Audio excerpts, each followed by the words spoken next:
Welcome back to the Gita in Action podcast. My name's Radha, and I'm here with our family of seekers, and we are finishing up chapter 7 today of the Bhagavad Gita. I think we have just two verses left, and my plan is to also try to get to the summary review. So we'll see how far we get and see what happens. But we are going to start with text 29, chapter 7, text 29. And before we start, Shakti, would you like to say the prayers for us? Oh, I'd be honored. Om Jnana Timirandasya Yananjana Shalakaya Chakshur Unmilitam Yena Tasmai Shri Gurve Namaha Shri Chaitanya Mano Bishtam Stapitam Yena Bhutale Svayam Rupa Kara Mayam Tatatisva Pandatikam Vandeham Shri Guru Shri Yuta Parakamalam Shri Gurun Vaishnavamscha Shri Rupam Sagarajatam Sahagana Raghunathan Vitam Tam Sajivam Sadvaitam Sadvahutam Parijana Sahitam Krishna Chaitanya Devam Shri Radha Krishna Padan Saha Gana Lalita Shri Visakan Vitams Cha He Krishna Karuna Sindhu Dinabandho Bhagat Jagat Pate Gopesha Gopika Kanta Radha Kanta Namostute Tapta Kancha Garungi Radhe Vrindavanishvari Vrishabhanu Sute Devi Prananami Hari Priye Vanchakalpa Tarubhyascha Kripa Sindhuvya Eva Cha Patitanam Bhavemvyo Vaishnavyo Namo Namaha Jaya Shri Krishna Chaitanya Prabhu Nityananda Shri Advaita Garahar Shivasari Guru Bhakta Vrinda Hare Krishna Krishna Krishna Hare Hare Hare Rama Rama Rama Hare Hare. Nice. Thank you. Thank you, Shakti. And Stella, when you're ready, can you read text 29 for us? Certainly. Intelligent persons who are endeavoring for liberation from old age and death take refuge in me in devotional service. They are actually Brahman because they entirely know everything about transcendental activities. Thank you. Okay, so earlier in this chapter, if we remember, Krishna talked about the four different kinds of devotees who come to him. You know, those in distress, those that are curious, those looking for material things, those in knowledge. Right? Here he's adding a fifth kind of type of person who comes to them, and that's a person whose devotion is mixed with desire from liberation from the cycle of birth and death. Right? So these devotees take shelter of Krishna through devotional service, and because of that, they're actually considered Brahman, which means they've come to grasp transcendental reality. And what does that actually mean? That means that they understand the difference between the temporary body and the eternal soul. Right? They know that birth, death, old age, disease, these things only belong to the body. Right? Well, the soul itself never dies. Right? They know that their true identity is spiritual, right? Not this fleeting body or mind. And that real happiness comes from reviving our eternal service to God. Right? And knowing this transcendental reality, it's not just like memorizing a philosophical phrase or, it's actually living with the conviction that I'm an eternal soul, right? And that Krishna is the supreme soul. And understanding our constitutional position that my true fulfillment is to serve him. So again, there's a difference between like knowing and realizing it. And when we realize it, we live more from that place. We live more from that place. So we're less shaken up to the ups and downs of this temporary existence, right? And our identity is more rooted strongly, deeply rooted and our identity as a servant of God. Right? Pure devotees who stand on this platform firmly naturally understand and live these truths. Right? And therefore everything they do becomes a part of this transcendental activity. Right? And not everyone approaches God in the same way. Right? Some devotees may still be impure, but even they, when they sincerely engage in service, they'll make spiritual progress, right?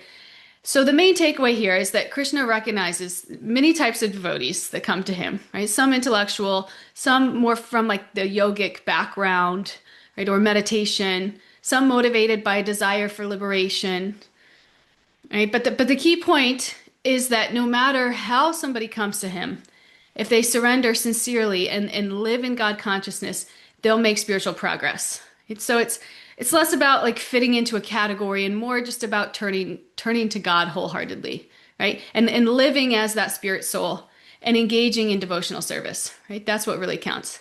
And this living as a spirit soul is such a tough one.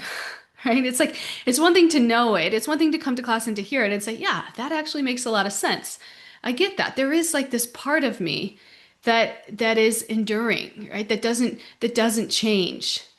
Right? That's just eternal, right? And then my body is always changing. So there's got to be some kind of difference here between spirit and matter. Right? But to really imbibe that is like next level. That's like what we all aspire to. Right? Do you guys want to does anybody have anything to share about that, or should we move on to the next verse? I just want to say I totally agree. To live like you're a spirit soul is like, yeah, I have moments where I like really remember that and I really feel like I live that way. And then I hate to like blame association, but when I'm around others who don't live that way, I'm like so easily prone to just be like, oh yeah, let's just enjoy like everyone else. Like, I mean, that's why association is so important. And when we're around like saintly people, it's easier. But it's like, yeah, how do we just maintain that and really, really stick to that on a daily basis? Yeah, what moments, just I'll put you on the hot seat real quick, Mariah. In what moments do you feel the most clearly that you're spirit and not matter? Oh, that's hard to answer. It's been a while, but like definitely when I was younger and like it's like when my mind is like really focused and controlled and it's just I mean they're very subtle. It's just like you're just like in these moments where you're just like everything feels like blissful, and it's like very Mm. subtle. Like you're just kind of like at peace, like and fully satisfied within yourself. And those are just rare moments. Like definitely like Wait, can we just after unpack that for a second? You and said when your yeah, mind feels very focused and controlled. Right? That's when you can yeah. really connect with this identity. When does your mind feel very focused and controlled? Uh, well, after like practicing, like chanting or kirtan or like being at like a retreat or something, you're just like or even after reading or hearing, it's like after doing devotional activities, definitely you're just like Mm. clear minded and you're just like, yeah, my goal is to connect with Krishna and like, and nothing else even matters. Like, all these other things they're not affecting me at this moment. And so it's like when I'm focused and like remember, like, I'm a spirit soul, I'm part and parcel of Krishna, you get those moments where you're just like, okay, yeah, and life is good, and I'm good because all these other things that my mind wants to like bring up and think about, they're not they're not that important, right? Like they're not like Mm. something I need to stress about. So, Yeah. but yeah, to stay in that, it's a How how lot do of you how do you bring more of this awareness into your daily life? it's a lot of like self talk, like really just observing when my body and my mind feel stressed out, observing when the tightness is like in my gut and I'm like nervous and trying to control things or I'm stressed out and just being like, take a breath, I always have to like just like pause, take a breath, and be like, you know, there's a higher goal. Krishna is in control. You know, like I was sharing last class, like Krishna is your best friend. Krishna's in Yeah. control. You know, you are a spirit soul. And there's a song, I shared it in the group one day, and it's the Bhagavad Gita verses being sung in English. And Mm. she talks about, I mean, it's that verse where it's like the soul cannot be burned by fire, you know, cut by anything, moistened by water, withered by the wind. And that one really helps me, especially if it's like a really like fearful state. When I was younger, I remember I'd be scared a lot, and I would think of that verse a lot. Mm.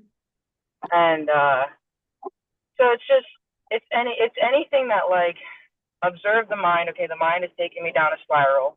Recognize it, and then trying to say a new affirmation or a new thing.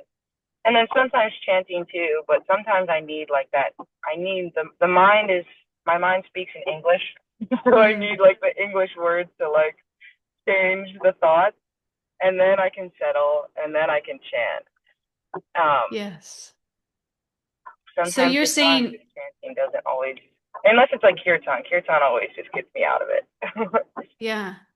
So you're saying that when we're feeling that way, if we're feeling stressed or anxiety or any of these things that pull us down, this we're overly identifying with the body. And to get out of that, to kind of lift the fog, we need to engage in an activity where we're reminded of our eternal identity. Yeah, that's my Yeah. understanding, is when we're feeling those more human nature feelings like stress, anxiety, you know, I definitely think like that's my understanding, that Yeah. we are identifying with the body. We're trying to control things. We're identifying with it. Yeah. Yeah, because the soul is eternal.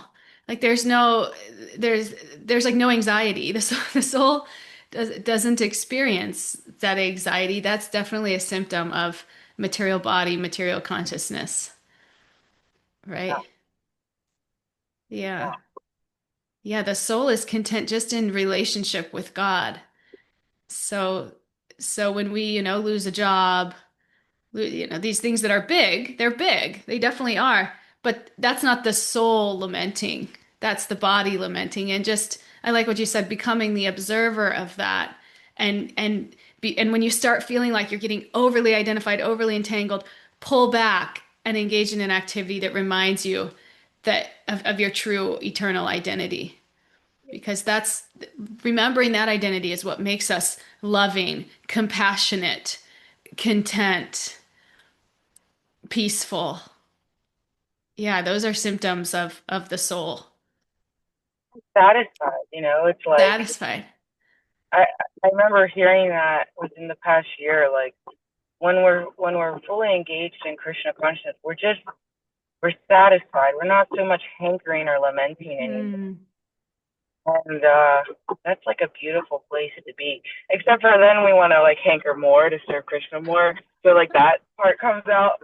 But there's still like this satisfaction of like I'm in the right place, you know, and like everything's okay.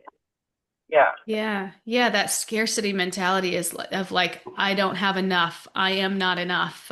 It like doesn't exist.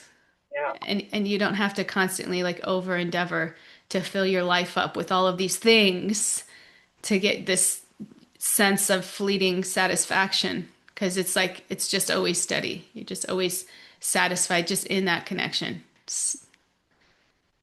Yeah, that's really nice.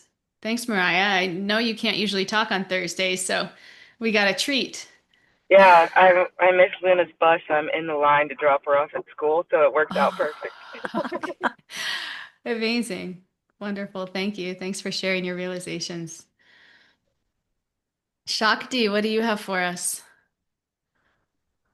Um, so, well, there's one thing that I want to share that I don't know if it's going to be how it's going to be received, but um, I feel like that can happen. The association that Mariah was talking about, that happens to me in the world. It also has happened to me with devotees, where it's like, oh, can somebody share this? And I'm like, oh, I have it. I'm going to share it. No, I have it. I'm going to share it. It's like, okay, what are we doing here? Doesn't matter. We're all sharing. We all want to be here. So, and then I have this person who is constantly like, I don't think she realizes it, and she's a younger person, and I've actually talked to her about it because she was a good friend of mine. Is that, sometimes it's okay to let somebody else raise their hand and listen, and not always raise your hand, talk, raise your hand, talk. Like, sometimes we don't have to know everything, even if we know it. Let someone else tell us, right? And so what I found is that, one, for that, I have to take myself out of that situation. I just have to, because it's like I can't really, I'm not in a place where I can like control that emotion. So because it frustrates me, and it makes me, I guess it gets me like upset. Maybe it doesn't, yeah, just upset. And then in general, like Mariah said, like when I start my morning, 4:30, get up, you know, do my, see the deities, wake them up, put my flowers out, talk to them, uh, then, do my chanting, come here. And, so that it's something that I've seen, which is fantastic, where it can last me a day. Like, it's Mm. starting to last longer. The more that I'm doing it, the longer I can Mm. have this beautiful day where I'm not like, you know, like I'm not here. I'm living within my soul, and loving people and giving, and not, sometimes it rears its head, but I find the more that I do this, the longer spans I can have, which is a new realization. Yeah. Okay. Can we just unpack some of this? This is really a wonderful point. You've brought up a couple really good points I kind of want to unpack. Yes, go Is that ahead. okay? Oh, and the first one is association is so important. We all agree who you hang out with is who you become. But I love that you brought up this point that we can't necessarily just assume that everybody who's practicing spiritual life is is is going to be the right association for us. Mm, Right. And that's such a good point. And I feel like when I first came to spiritual life, I didn't really understand this. And anybody who said they were spiritual, I was just like all in, you know? And that's a little bit naive, right? And because the other thing we have to understand is like giving people some grace. Everybody's here, everybody's trying their hardest, and that's wonderful. But at the same time, there's people that are good that we're going to feel uplifted and inspired in their association, and people that we may not so much feel that way. And that's also okay. mhm. So it's even kind of understanding when you come into spiritual life that we still have to practice this level of discernment in our association, and in that way kind of take responsibility for our our spiritual paths in our own consciousness, and try to practice, compassion and tolerance for maybe people that we don't so much jive with, even though we're both on the same path. But Right. within that, and I agree with that, but I think within that, I have been trying to.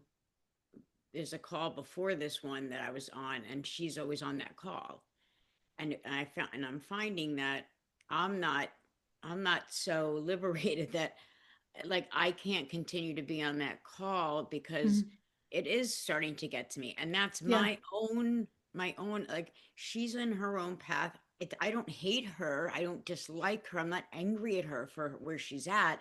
It's just, it does spark something in me, because I'm still, a neophyte maybe. And so, whatever that is, I just need to take that call out of my morning, because it really kind of, like, it brings in my morning where I'm like, da, da, da, it's like, I don't want that, you No, know? this is actually great too, to kind of recognize our own boundaries and protect our consciousness accordingly. And at the same time, take a level of responsibility. Like, okay, even though this person probably really does have all these things to work on, it's only triggering me because I have these things to work on. That's Yes. all okay. I'm going to work on that. And in the meantime, I'm going to remove myself from this situation to the best that I can, or what's actually realistic, so that I can work on myself at a place where I'm not constantly triggered, because that's a tough place to work on yourself, Yeah, and right? I think that that's for me that's a huge realization. Like it really is because it really has taken my ego out of the whole equation for me to assume to understand that okay, I do like her. Like I do love her, but there's certain things about her that trigger me, and I know it's not her. I know it's my own stuff. So I just have to say, okay, right now I can't. I'm not there. I'm not up here yet, or I'm not whatever. I'm not saying I'm not up here. I'm just Oh, not this in is a amazing, place yet. Stacey or Shakti. Huh? It's amazing. It's great. Yeah, and then the last thing I want to say is Mariah. So what I do, one thing that has really helped me is when I sometimes I'll maybe get into a space and I'm like, Krishna is my ever well wisher. He is my best friend. Krishna, that is a prayer now that is in my daily life a few times a day, and it brings me right. It brings me like to this. It actually brings me to this morning show and goes like, oh, okay, yeah. I remember all the people at Stella, Mariah, Kay, all the people that I love, Katie, Radha Priti, of course, Narayani, I know listening, but I know her for a long time. So all of these people that I love and that inspire me, that when I say that, it brings me back to that. And I'm like, okay, they're really, so yeah, I just wanted to thank Mariah for that because it really is helping me. So nice. That's Thank you, Shakti. It's such a good example of, like, it might take some time to find your tribe. And that doesn't mean there's anything wrong with you, and that doesn't mean that there's anything wrong with them. But just kind of even accepting that and letting it manifest organically. And I know I used to, like, if I used to always take it personally, like, oh, this, I'm not meshing with this person. I know this person's really spiritually evolved. Why am I not meshing with them? And then I just like force it. I'm 100% just talking about me. This is what I used to do. But then just kind of Or realizing, like, hey, that's okay. It's okay. You or were they not don't going to like jive with they don't everybody. like me. What's wrong with me? Yeah. And then you get stuck so much in the ego, and it's like halting everything. Yeah. That was a great share. Thank you, Shakti. And I want to tell you real quick. I noticed this the last class too. Your volume is a little bit softer than everybody else's. Like, I have to kind of turn it up a little when you talk, just to let you know, maybe so when the next time you talk, if you could turn it up a little bit. But thank you. Better? Say something. Better? Chant a mantra for us, Stacy. Hare Krishna, Krishna Krishna, Hare Hare, Hare Ram, Ram Ram, Hare Hare. That seems pretty good. We'll try that the next time. Thank you. Sterling, I'm so happy to see you. My friend Sterling came to the Gita retreat a couple of weeks ago, and Yeah. she is sincere and on fire in God consciousness. We are also Hare inspired Krishna, by everybody. Sterling. Thank you. You're so kind. How have you been? How have everybody been? Amazing. We're all here together every Monday and Thursday, and we all really relish that, right? Right, team? Yeah. So it's good. Um, That's all we can ask I for. Yeah. yeah, I just heard somebody talking about how life's hardships can take you away from Krishna and like create that distance. And honestly, I have been feeling that because when I chose to come to the retreat, it was in the middle of all of my exams, and Charlene's studying nursing, so she's very busy with school, and I think you work too, don't you, yeah, Charlene? yeah, I Yeah. work 9 to 5, and then I have evening classes. Goodness So, gracious. I'll tell you something that actually happened. I had this really important test, do or die situation. I had to get good grades on that, and I was so stressed out. I have this like these anxiety pills on me always, but I barely use them. And then that particular day when I was studying for it, I had to pop 2 pills, and I was so anxious and so scared if I'm gonna make it or not. And then at a time like that where I feel very disconnected from everything, I just know that I have to close my eyes and maybe like chant or like just meditate. And I realized that like Krishna has a plan for you, and no matter whatever like wrong things you're gonna do, you're still gonna end up being on that plan always. Until you're like giving 100% of your efforts and you know that you're doing the right thing, but you're still feeling anxious because you have the pressure of, hey, what if I don't make it? What's going to happen next? That's when you surrender, you do your part, you do your karma, and you do it 100% well. And the rest, Krishna is going to take care of. And yeah, this I just felt like sharing this because I know all of us go through things like that in our own ways in our lives. But what actually matters is that you given your all, but did not have any expectations and did not care for the expectations because you can't change what Krishna has already decided for you. Mm.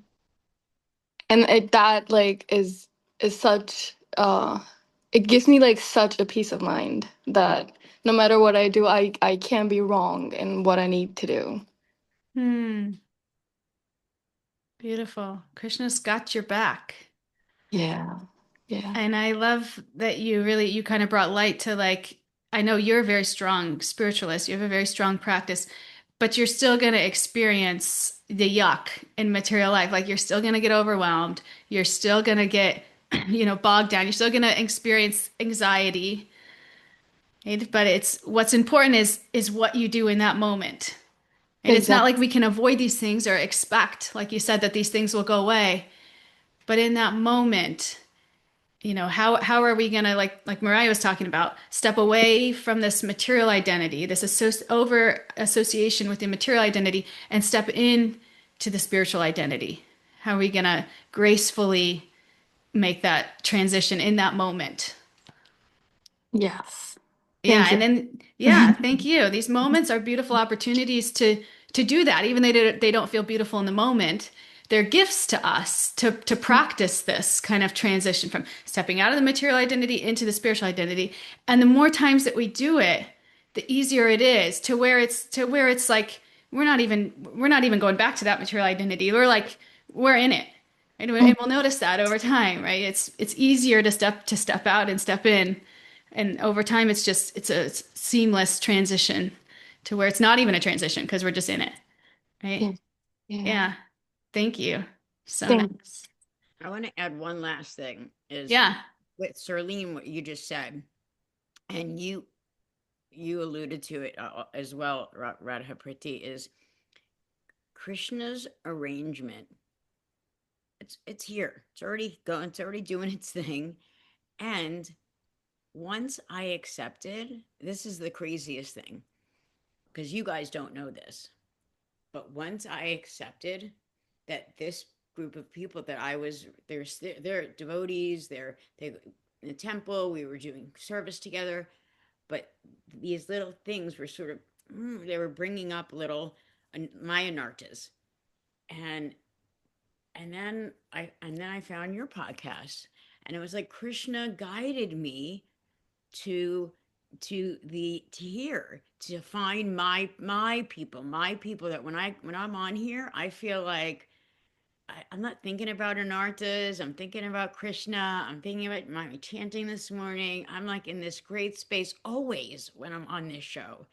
Like I don't remember not being that way, and that's because of the association and how I feel. That's why I'm so excited about the retreat. Like I mean, spending time with all of these people, like this is like a gift from Krishna, Mm. And so that's like Celine, what you were saying is like maybe that's it. Maybe you have now found your tribe, and that's what happens. And I didn't know that. I thought there was something wrong with me, like you said. Mm. But then I came here and I was like just hanging out, doing things. And they're like, Stacey, you want to read the prayers? I'm like, she wants me to read prayers? I'm nobody. I'm a nothing. But I'll read them. And then I was like, oh my God, she really likes it. Like they like, oh, and I started to, like I started to just organically feel a part of this family. And Mm. I can't thank everybody in this group enough, but Krishna, my well-wisher, my best friend, he doesn't give up, and he guides you, and sometimes he does that so that your anartas can come out, and then you can kind of move on to, and go, it's not you. Like, yes, we all have anartas, but there is another group for you. There are people that are going to love you as you are, and you're going to Mm. love them as they are, and they're not going to bring up your anartas. They're going to bring you higher and higher and higher, and you're going to all do that together. And I'm like, oh my God, that's amazing. Mm. Thank you so much. Can I add something? Yeah. I totally agree with what Shakti said. And thank you for everybody over here. And also, I feel like this path of Krishna consciousness, spirituality is very lonely. And Mm. there's there's something about you cannot talk about your daily experiences with anyone. And Mm. I mean, also, like, whenever I talk with anybody, I don't show them that I am spiritual because that kind of changes the route. Like, you're like in the spotlight then. Mm. And like your whole personality, the way people see you changes. So you cannot just go and talk to anybody about it. But having a group of people that have the same mindset and having to talk to them and get their opinions, and not even opinions, their life experiences, like we just Mm. talked about. And we're all going through the similar thing. We're like through our own lenses. But just having the opportunity to like go ahead and speak to all of y'all is mind blowing. I mean, I Mm. felt so lonely before I had you guys. I think this is like the first time that I'm actually speaking in this podcast. But I am so grateful to Krishna. I'm so grateful to all of you for making me a part of this beautiful group here. Thank you. Mm. Thank you, Serlene. Yeah, this really can't be, this point can't be stressed enough how important this regular association is in a safe place where you feel like you said, Serlene, like you can be yourself and you feel safe and accepted. And these kinds of communities are just so important. Even if you're strong and you have a strong sadhana, and you still need community. You just do. So, yes, I feel the same way. Krishna really placed us all here together. And even if you're listening and you're not able to come live, you're part of our community, and we're all growing and doing this together. So, so important. I have this idea. I've never done this before, but just with Mariah, it brings up this Krishna's my best friend, and we've really, the past couple episodes, we've really talked about this a lot. Mahatma Prabhu came to Pittsburgh last week, and he sang the Maha Mantra, and he did it in English with like English translation. And this song, I kid you not, I have been singing around the house ever since he left. Like I have been singing it to my daughter all day long. And I want to just sing the mantra for you guys, if that's okay. And maybe we can all just kind of like just take a deep breath. Maybe just kind of like close our eyes if you're able, if you're not driving, or and just kind of like sink into this, and maybe it will ring in your head. I'll share a link to his kirtan on the chat so that you can come back to it. But just like Mariah said, sometimes having those English words is so helpful to really connect with it, because yeah, we think in English. Okay, is that okay? You guys okay if I sing this? Okay, so this is the meaning of the Maha Mantra, the mantra that we chant all the time. Okay, ready? Oh Radha, oh Krishna, please engage me in your service. Oh my friend, please accept me. Bring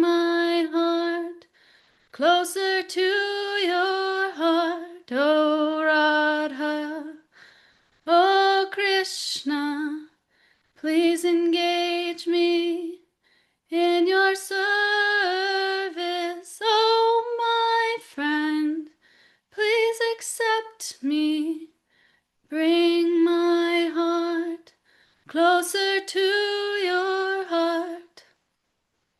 That's a mantra. I see you guys swaying. It's really wonderful, isn't it?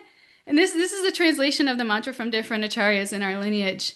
So it's really been helping me just to come back and feel connected and know that Krishna's our friend and he's always there if we just reach out. So thank you all.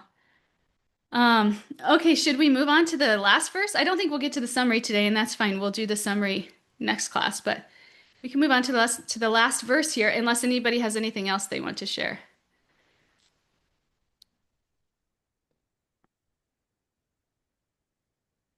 Okay, this is the last verse of the chapter. So let's do this. Stella, when you're ready. Those in full consciousness of me, who know me, the Supreme Lord, to be the governing principle of the material manifestation of the demigods and of all methods of sacrifice, can understand and know me, the Supreme Personality of Godhead, even at the time of death. This is our mic drop for the whole chapter here. Right? Okay, so first off, we'll point out that Krishna is introducing 3 new principles that in the 8th chapter, Arjuna is going to ask more about, and we're really going to unpack. So these 3 principles are the material manifestation, right? Like material nature, the cosmic controllers or the demigods, which we've talked about a good amount. Oh, I'm sorry, I need to stop sharing screen. Sorry, guys. Okay, and then all acts of sacrifice. Okay, so these are 3 principles that we're going to unpack more, but you're just kind of seeing them here. But what he's saying is that if we understand him as the guiding force behind everything, right? The material world, the demigods, even all acts of sacrifices, everything, then we truly know him, even at the time of death. Right? So in other words, whatever path someone's on, right? Whether they're seeking knowledge, they're making offerings, they're chasing after different goals, Krishna is pointing all of that back towards him. Right? And here's why this matters. This matters because when life comes to its most critical moment, right? Like at the time of death, that's what we're all here like preparing for ultimately, whether you know it or not, right? Whether consciously or unconsciously, that's where we're headed, right? This consciousness makes all the difference. And for Arjuna, who's like literally standing, about to step into a battle, and face death head on, and the death of him and all of the people he loves most, this assurance is powerful. Krishna's saying, if you keep your mind fixed on me in this way, you won't be bewildered. Even at that final moment, you'll remember me. And by that remembrance, you'll attain me. And this is like such an important part. This is spiritual life, right? That's what we're doing here. We're practicing for that final moment so that we can remember God. Right? This is like a university for us to learn and to practice and to ultimately come back to him. Right? So this concludes this section and the chapter, right? But for the past 5 verses, Krishna's really been emphasizing his supreme position, right? Which isn't revealed to everyone automatically. But if someone sincerely wants to know him, there's a clear path. And this is what we've talked about in the past 5 verses. Practice devotional service consistently, right? Give up sinful activities and engage in pious activities, right? Things that are going to raise your consciousness, not things that are going to degrade your consciousness. And be determined and steady in your practice. Right? And he's saying by following this path, a person comes to understand Krishna as the ultimate reality. Right? And people who act in Krishna consciousness, they never truly deviate from this understanding. This is, again, it's like our gold star. It's nice to know that that exists for us, when we're talking about identifying with our spiritual identity as opposed to our material identity. We have that opportunity every day by the challenges that we're faced with, right? By the people that we come across. We have that opportunity to approach those those people, those situations connected to our material identity, or approach them connected to our spiritual identity. And we'll see, to the degree that we approach them with our spiritual identity, right, we'll experience real peace, right? Real love, real compassion, real contentment in that situation. Right? And to the degree that we bring all of our material baggage, we won't. Right? And we may experience some level of happiness or joy or peace at first, right? But that's temporary because it's connected to a temporary identity and it's going to go away. So if we want something eternal, if we want something enduring, right, we have to be connected with our spiritual identity. Right? That's the only way we can really approach things and reach this platform. Right? And through transcendental association, spending time with people that are on the same path as you, that are, or just spiritual seekers, spending time with spiritual seekers that you are uplifted, right, and supported in their association, hearing about God, right, performing devotional service. These things help us to gradually realize that God is the governing principle of everything, right? And that's what this verse is saying. The material world, the demigods, all of life's processes, right? God is the governing principle behind everything. And associating with like-minded people, with people that are trying to cultivate that realization, right, helps us cultivate that realization, helps bring that knowledge to realized knowledge, where we're actually imbibing it in our lives. And that's, like many of you have said, that's what we're doing here every Monday, Thursday. That's why this association is so important. And I know many of you have said, like, this is life-changing for you. No, this is life-changing for you. And it's not me, or it's Krishna's knowledge. It's association with Krishna that is bringing that out for you. Because what's happening to you is you're identifying more with your spiritual identity and less with your material identity. And in that, you're connecting with God. And in that, you're experiencing all the fruits of that relationship. Right? And it's real, and it's happening, and this is the process. Right? And over time, this consistent practice, it makes one firmly convinced of God. Right? And therefore, at the time of death, because it's coming for all of us, there's no way out of it. It's coming for all of us. But if we continue practicing this through our lives, at the time of death, we'll never forget him. Right? That's the promise. We'll never forget him, and we'll go back to him. Right? And this is very real because, people that aren't practicing spirituality, they say, oh, I don't have enough time for it, or I'll do it later, or I don't really buy into that.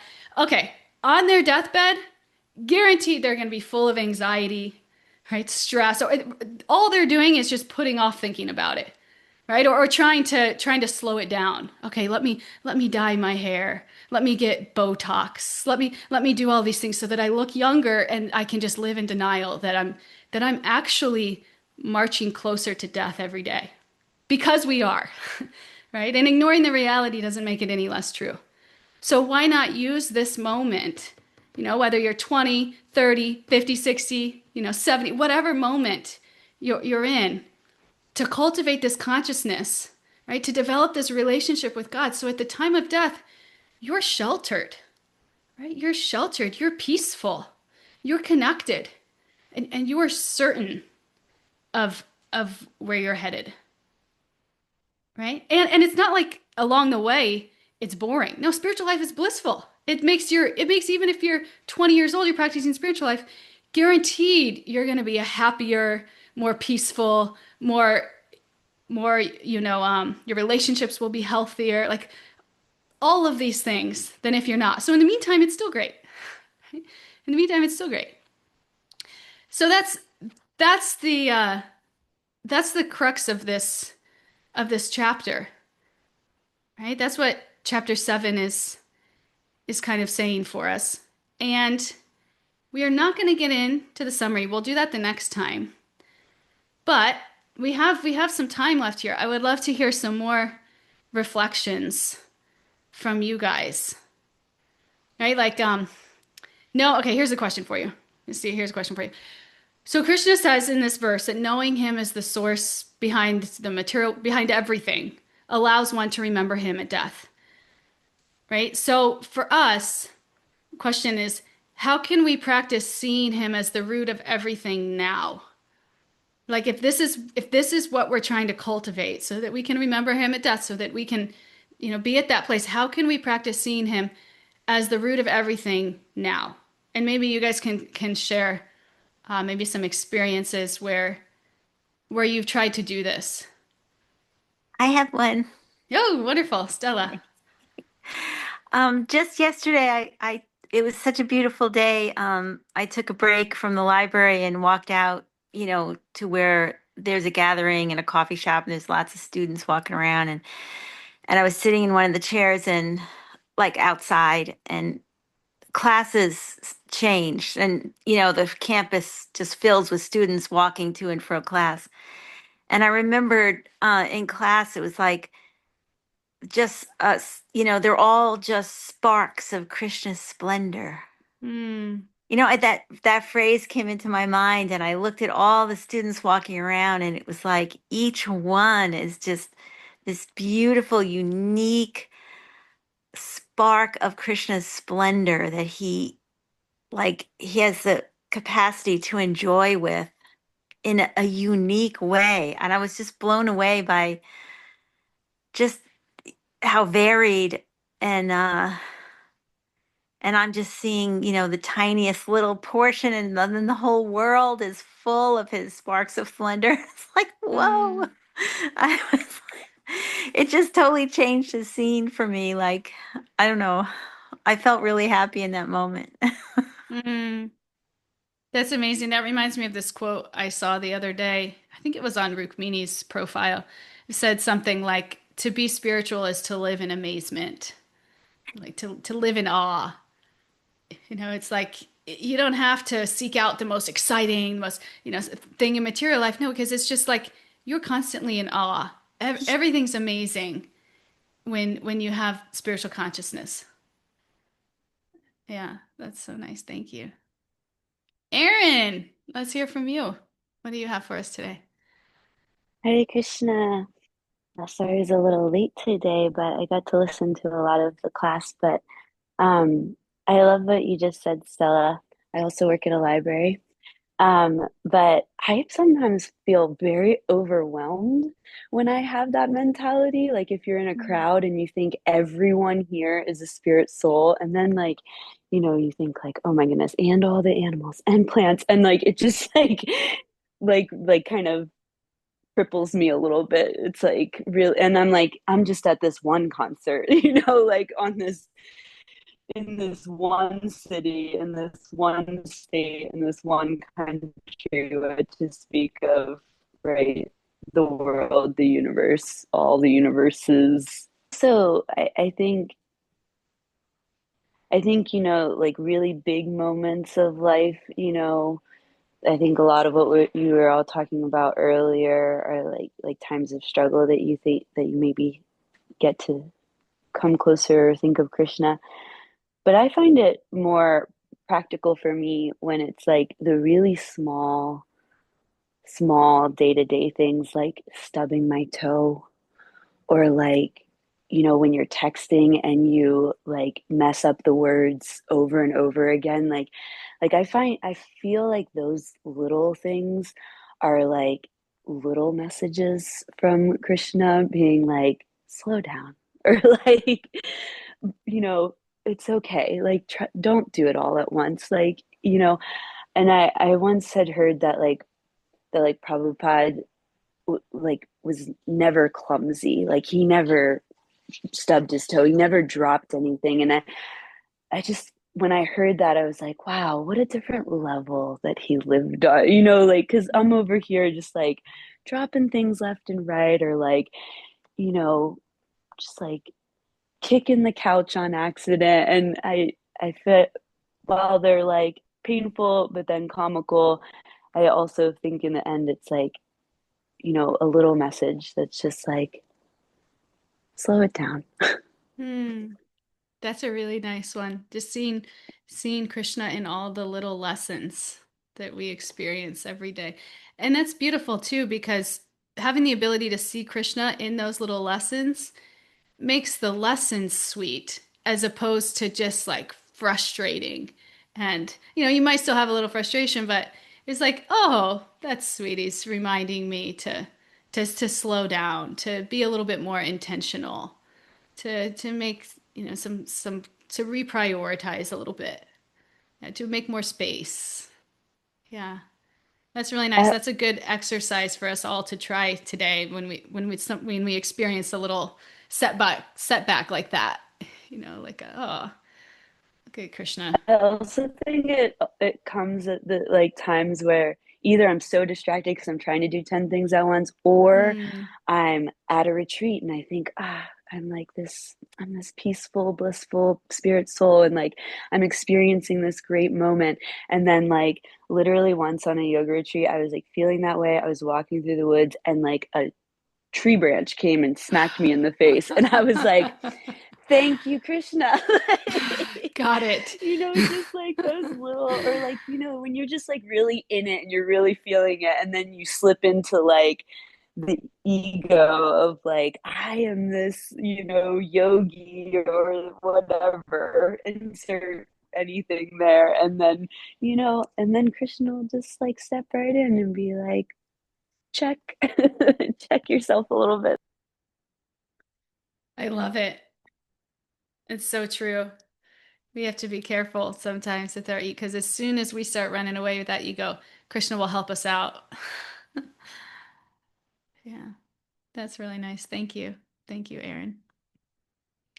Serlene, how do you experience Krishna in your day to day? Oh, I have a lot to say.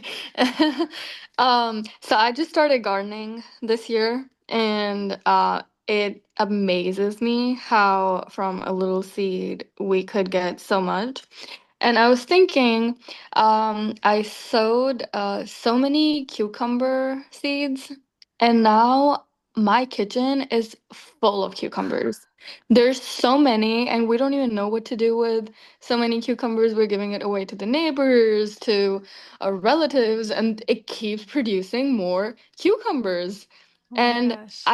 and in my head, I'm thinking, come on, Krishna, like I like one seed and you're giving us so much, and then in that one cucumber there's, I don't know, like 50 seeds in that one cucumber also to like sow again. And like, why do we have to be selfish? I don't get it. Like, why do we have to stock up our refrigerators with so many things that we cannot even eat at that moment? And I mean, I feel like nature translates as Krishna to me. Like, nature is like the purest form of Krishna that is out there. And when we go into the nature, it gives us what we need according to Mm, the season, according to our needs. And it gives us plenty, you know. mm, Watermelons during the summer because of the water content, and then leafy greens during the winter season. But then when you go to Walmart and any other big grocery store, you have so many options in front of you. And mm, and also like the intention of in like how they pack the food, and because it's all very commercial. They don't give it mm, out so that, it benefits us. It's commercialized. They're trying to make money mm, from us. And we have so many options right in front of us, and we don't know what to choose. And we're just thinking, oh, can I just get that? Let me just get that. Let me just get some pasta. Let me just get some mushrooms.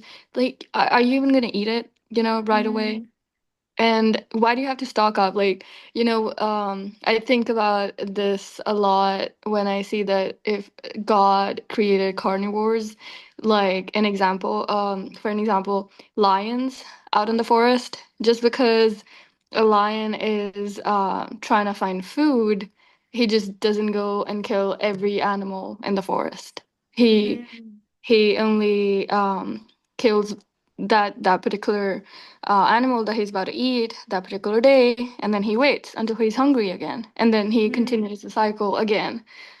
Which, as compared to human beings, I mean, we store meat, and like we don't need it. We don't Yeah. need it. Krishna provides everything for us and in abundance. And just to kill somebody, I mean, any being, and to satisfy your needs, is something really hard for me to comprehend, because just from that one seed of that one cucumber, I got so many cucumbers. So it's really hard for me to like fathom where the society is going, um, Mm. with the greediness that everybody has around them, and not just in food. Mm. It pertains to Epidemic. everything. Yeah, it pertains to everything. Like for example, with the test that I was talking about, my head was going, if I don't pass in this, if I don't get good grades, it's competitive. How am I gonna get a job? How am I gonna pass this course?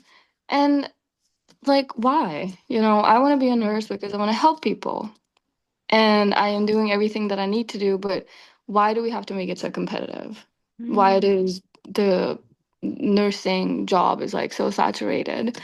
So yeah, the comparison of the material life to what Krishna has actually given us is crazy.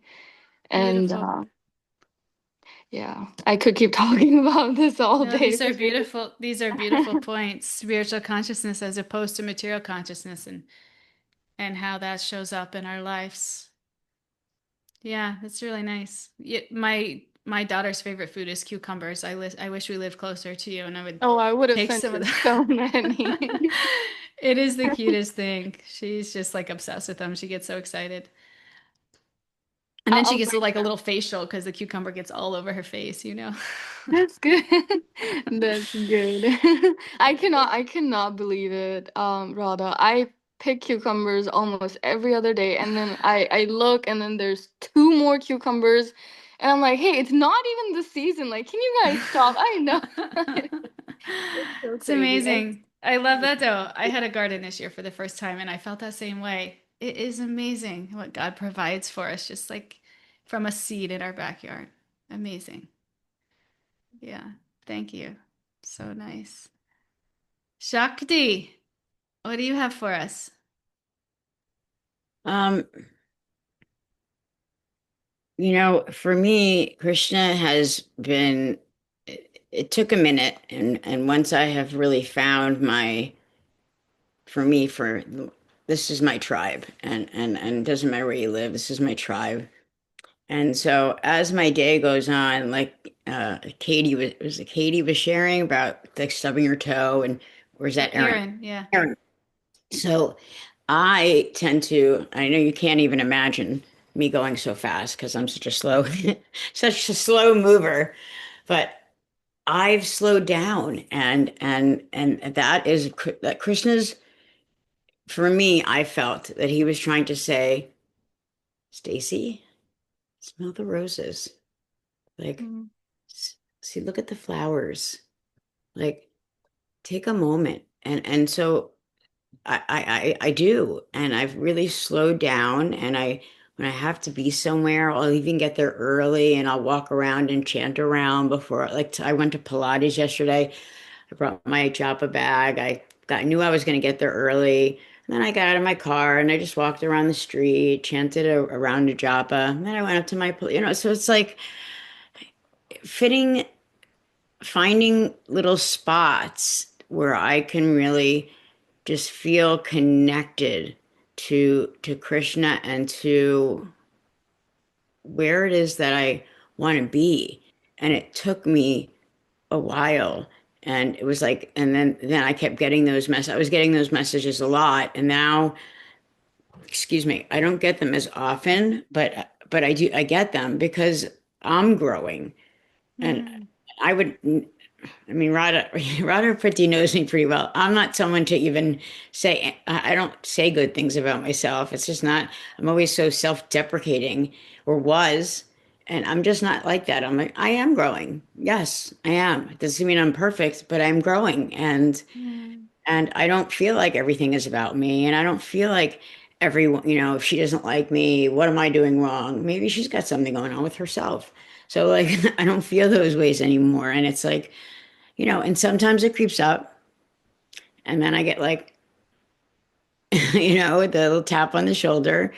And that's how he shows up. He shows up every day and every morning. And I say that prayer now, Mariah, every morning and every night, even sometimes during the day. And now that mantra, that I was hysterically crying. That Mm. is, first of all, you sing so beautiful, but that mantra was so beautiful. And it really, I thought, no, it's not going to make so much a difference. It makes such a difference. Wow. And so now that's a new thing I'm going to bring. And that will just, I get in the car, that'll be playing, like things Mm. like that. I get in the car now, the Mahabharat's playing. So it's just always, those are the things like I don't scroll, I don't put the TV on, I don't put the radio on. I get in the car and Mahabharat plays from So wherever I you left off. see, you sounds like you see Krishna a lot in the space. Jay, I really like that too, creating space in your life so that you can see Krishna. Bingo.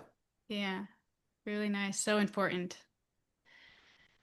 So important. Thank you, Stacy. Or Shakti. So nice. Any other last shares of where you see Krishna in your daily life? Meg, Kay, I know we haven't heard from you guys. If you guys want to share something real quickly, we'd love to hear. Um, it's okay. Oh, for me, where I'm at, most of my life, I was just so serious, thinking my spiritual life has to be so serious. And for a while now, I can't tell you how long, it's like, God wants us to have fun. Not every day is all fun. So I look for that every day. And I look for something where I smile a lot, and some people say, "Oh, that I've had people come to me, you smile, that's not a good thing. You must be really sick, like mentally or something." And I'm like, "Don't let that bother me because I'm smiling because I'm happy inside." And so every day, throughout the day, but it all depends on what I'm at because I just was raised so seriously, and it's a blessing to see God in everything, the good, the not so good, or whatever. But that's what I love, and everybody's words of wisdom, and just seeing and hearing people. I love the expression that I like little quirky things, so it's easy for me to remember. You vibe with your tribe. Okay, it Mm. rhymes. It's easy for me, and so I love that. Everybody here is so lovely. And if it works for you, I'm going to say look for something fun because that's what's working for me now. Okay, thank Aw, you. thank you. You know what, Meg? Maybe every class you can give us like a little tagline from the class that we can take home with us, like vibe with your tribe. I like that one. Yeah, and have fun. Yeah, that spiritual life should be fun. And I love this relishing your internal connection. I mean, what is more fun than that? Yeah. Thank you. Yeah. Thank you, Meg. Kay, do you have something for us? You can take us home here. No, can we sing that line that you said? Do you Oh, want to sing it all together? Okay, we could end class and all sing it uh, together. yeah, you start. Okay, let's do it. Oh, Oh Radha, Radha, oh oh Krishna, Krishna, please please engage me save me. in your Oh, yes, service, oh my friend. Please accept me, accept me. bring my heart closer to your To heart, O Radha. the O oh, Krishna, please engage me in your service, O my friend. Please accept me, bring my heart closer to your heart. okay. That's it. Yeah, can you Thank sing it in that group? And so I'll keep practicing. Yes, I'll paste the I just got the Kirtan link. I just listened to the official Kirtan link this morning and I'll put it in the group so we can all relish. Yes, thank you. Thank you. Thank you all for coming and sharing and We found our tribe. Let's vibe our tribe. All right. Thank you all.